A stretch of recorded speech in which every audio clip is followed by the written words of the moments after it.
Hi! Before we get started with material creation, first I'm going to show you my 3D Max and V-Ray settings. So let's start with the gamma settings here in Customize Preferences, Gamma and LUT. I have set my gamma to 2.2. I've also checked these boxes here that say Affect Color Selectors and Affect Material Editor, and I've also set my input gamma to 2.2.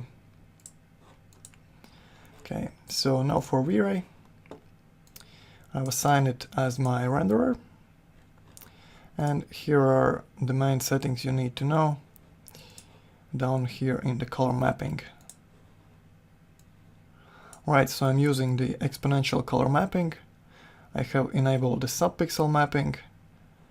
I've enabled the clamp output and set it to 50, and I also set my gamma to 2.2 here.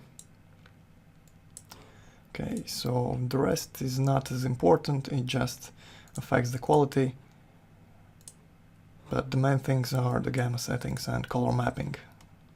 If you have these set up the same way as me, our results should be pretty similar. Right, I've also changed my material and map browser to the old version. If you're using 3D Max 2012 or 2013, you will probably get the new type of material browser, but you can change it back to the old one. Okay, I'm going to show you how to do this. I think it's a bit faster and much more easier to navigate than the new one. Okay, the sliders are big, you don't have to hunt around. So if you want to get this old style material browser back, you have to go to your local disk, users folder, then select your user, go deeper into app data, local, Autodesk, and select your 3D Max folder. And depending on your version, you might need to check 2012 or 2013. I'm using 13, so I'm going in here. Just go deeper, and here choose the plug config folder.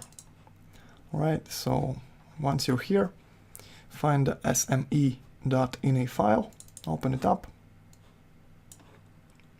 scroll down until you find the Use Old Material Browser option here.